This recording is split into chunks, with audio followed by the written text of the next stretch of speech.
در دوران صلح‌های صاحب استقلالی جمهوری تاجیکستان و فراهم بودن تینجی و آرامی، پایداری، وحدت ملی، صلح و ثبات وطن در سمت کار با جوانان و ورزش نزد حکومت جمهوری تاجیکستان پیشروی‌های نظررس به میان آمده، شرایط کار خواندن و با کادرهای بلند اختصاص تامین نمودن از حساب جوانان در همه سمت‌ها مهیا گردیده است. امروزها که مردم شریف تاجیکستان در عرفه جشن وحدت ملی قرار دارند، با ابتکار کمیته کار با جوانان و ورزش نزد حکومت جمهوری تاجیکستان و ریاست کار با جوانان و ورزش مقامات اجرایی حکومت دولتی ولایت ختلان، زیاده از 120 نفر جوانان فعال 4 مناطق جمهوری تاجیکستان به شهر و ناحیه‌های منطقه کولوب تشریف آوردند. طبق نقشه چاره‌بینی کمیته کار با جوانان و ورزش نزد حکومت جمهوری تاجیکستان، ما جوانان بین همه مناطق شهر و ناحیه ها سفر به شهر نورک، ناحیه دنقره و ناحیه تیمورملک و سپس به شهر کولاب آمدیم. ما جوانان تمام مناطق جمهوری امروز بهره بر از هر یک شهر و ناحیه ها شدیم و هر یک جایهای تاریخی که امروز ما دیدیم، این برای ما جوانان یک فخر است که تمام منطقه های جمهوری تاجیکستان را از نزدیک شناس شده ایستادیم. واقعا هم در شهر و ناحیه‌های کولوب موضع‌های سیاحی و مکان‌های تاریخی خیلی زیادند که هر یک نفر مهمانی آمده به خود یک تصورات بلند برداشت می‌نمایند. چیزی که شما می‌بینید عین زمان ما قرار داریم در شهر کولوب در آرامگاه میر سعید علی حمدانی. اول من مینداری خود را به تشکیل کنندگان همین فستیوال میرسانم که برای ما جوانان خطرهای سیاحی تشکیل نمودند. هدف همین خطرهای سیاحی مستحکم گردیدن دوستی و رفاقت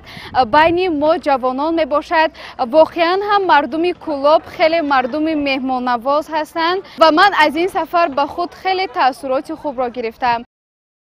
پس از بازدید مکان‌های تاریخی و سیاحی، کاروان جوانان تشریف آورده در دانشگاه اینواسیون و تکنولوژی‌های رقمی تاجیکستان جمع آمده در کنفرانسی علمی عملی تحت عنوان جوانان پیروان صادق پیشوای ملت اشتراک و سخنرانی نمودند. جوانان فعال که در این خط سیر کاروان جوانان شامل هستند، شکرگزار از فضای تنج و آرام و پایداری وحدت ملی بوده. ضمن صحبت افزودند که این گونه کاروان‌های جوانان به شهر و ناحیه‌های منطقه‌های تاجیکستان زحمت و تلاش‌های جوانپرورانه اساسگذار صلح و وحدت ملی پیشوای ملت پرزیدنت جمهوری تاجیکستان محترم امامعلی رحمان به حساب می‌رود. واقعا همچون یک جوان خوش‌طبع دوران استقلال شکرانه از آن می‌نمایم که در چنین کشور آباد و آزاد، در چنین فضای صلح و ثبات زندگانی می نمایم. من پیش از همه مینداری خود را به اساسگذار صلح و وحدت ملی پیشوای ملت محترم امامعلی رحمان می رسانم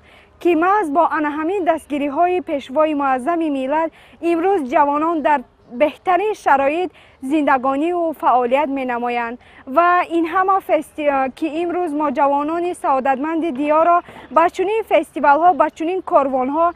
سفربر می نمایند، این به ما یک تاثیرات خوب می دهد و ما از موضع های تاریخی و فرهنگی کشور عزیزمان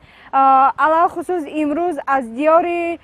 کولاب باستانشهر شناسایی پیدا نمودن یک زمینه خاصه میگذارد و امروز بینید که جوانان از همان گوشه های دیار در اینجا جمع آمدن و این برای باز هم متحدی ما، سرجمعی ما و دوستی تمام قشرهای جامعه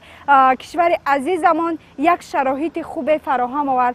از روی اطلاع مسئولان کمیته کار با جوانان تا جشن وحدت ملی، چنین کاروان جوانان در ناحیه‌های منطقه کولوب سیر و سیاحت خود را در فضای تنج و آرام و صلح و ثبات پایدار میهن ادامه خواهند داد. خیرنسا مرادزاده، محمدی میرزا، شهر کولوب. اخبار.